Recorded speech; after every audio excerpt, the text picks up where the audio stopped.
ST OBC minority एवं संवैधानिक व्यवस्था को मानने वाले सभी को मेरा सादर प्रणाम। साथियों, भाषण में तो बहुत सारी बातें हैं, हजारों बातें कही जा सकती हैं, लेकिन इस देश के ऊपर जो मुख्य खतरा है हमें उसको जान लेने की जरूरत है और वो खतरा कैसे हटेगा इस देश के ऊपर से वो समझना है। मैं 5 से 10 मिनट में अपनी बात पूरी कहूंगा। साथियों, आज हम संयुक्त जयंती महाराजा शंकर शाह रघुनाथ शाह एवं वीरांगना अवंतीबाई लोधी जी की हम मना रहे हैं।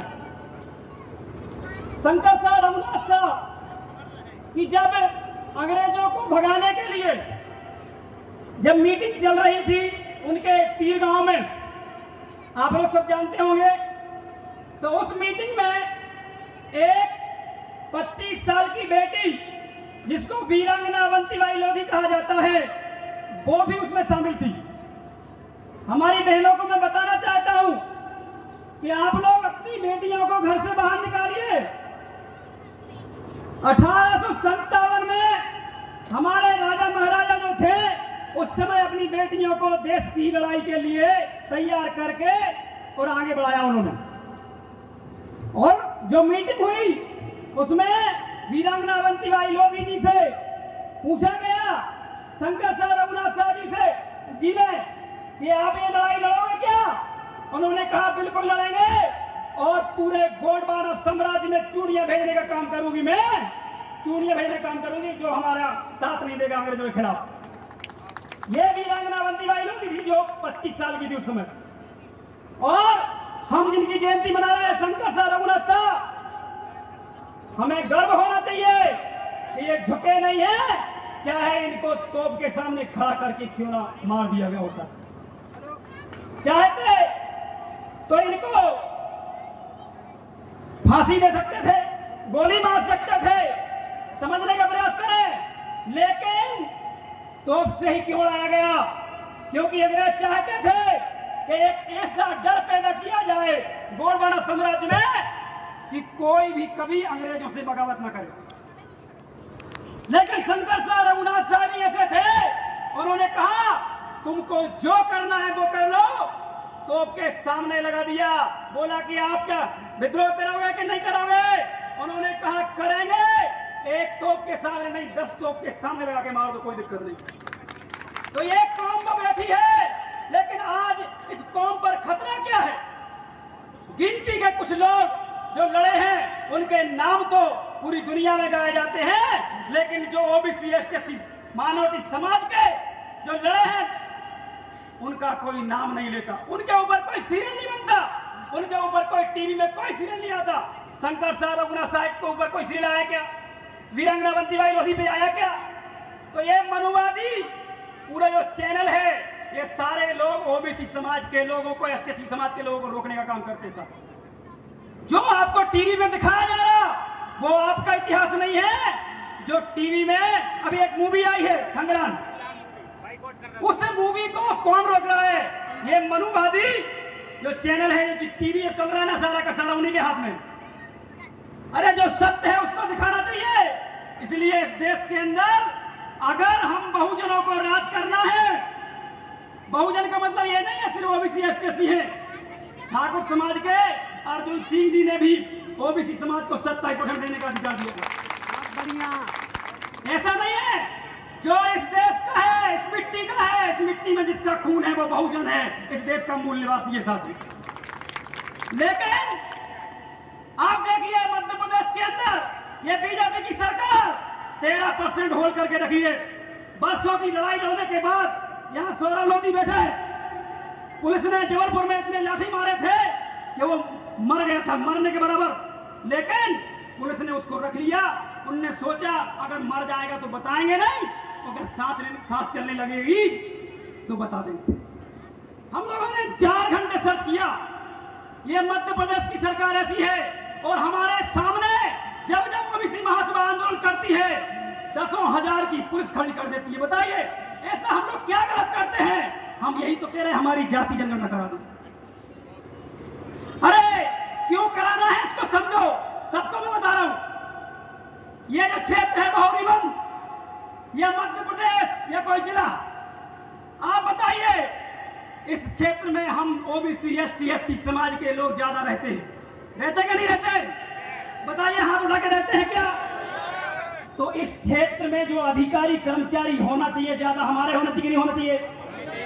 लेकिन कौन है, कौन है? आप तहसील में जाइए वही लोग बैठे हैं, आप कलेक्टर में जाइए वही लोग बैठे हैं। अरे जिसको पीड़ा है और जिसकी पीड़ा है जो निवारण करेगा वो उन्हीं की समाज का होगा, तभी होगा, नहीं तो नहीं होगा। क्यों?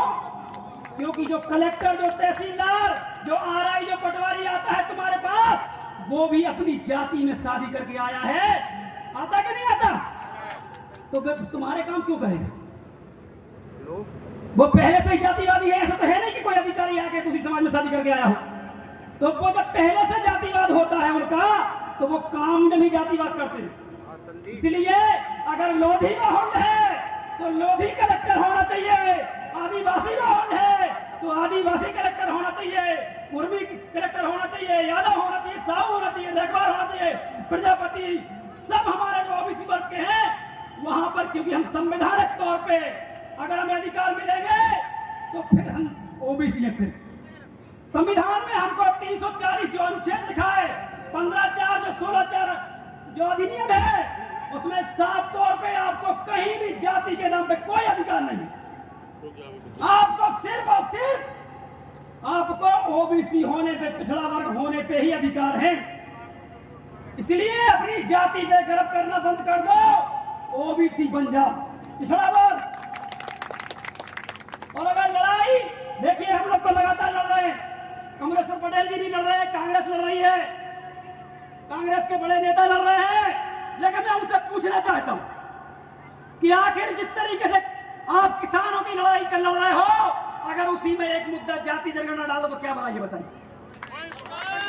बताइए। अरे आप मजबूत हो गए, आपको सही गणित पता ही नहीं है राजनीति का। जिस दिन ओबीसी समाज के मुद्दे अपने बैनर में लगाना शुरू कर दोगे और हर मन से 60% बात ओबीसी समाज की कहना शुरू कर दोगे, पूरे देश के अंदर कांग्रेस आएगी तुम्हारी।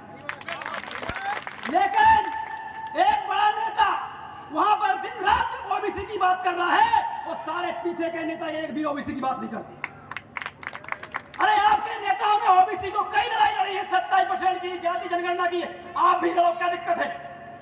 ये देश बहुत ही बुरी जगन में आ चुका है और इस देश का बंटाधार मोदी कर रहा है, कर रहा है कि नहीं कर रहा? आपके स्कूल है क्या? बताइए। स्कूल में टीचर है क्या? बताइए। पटवारी आपकी बात सुन रहा है क्या? बताइए।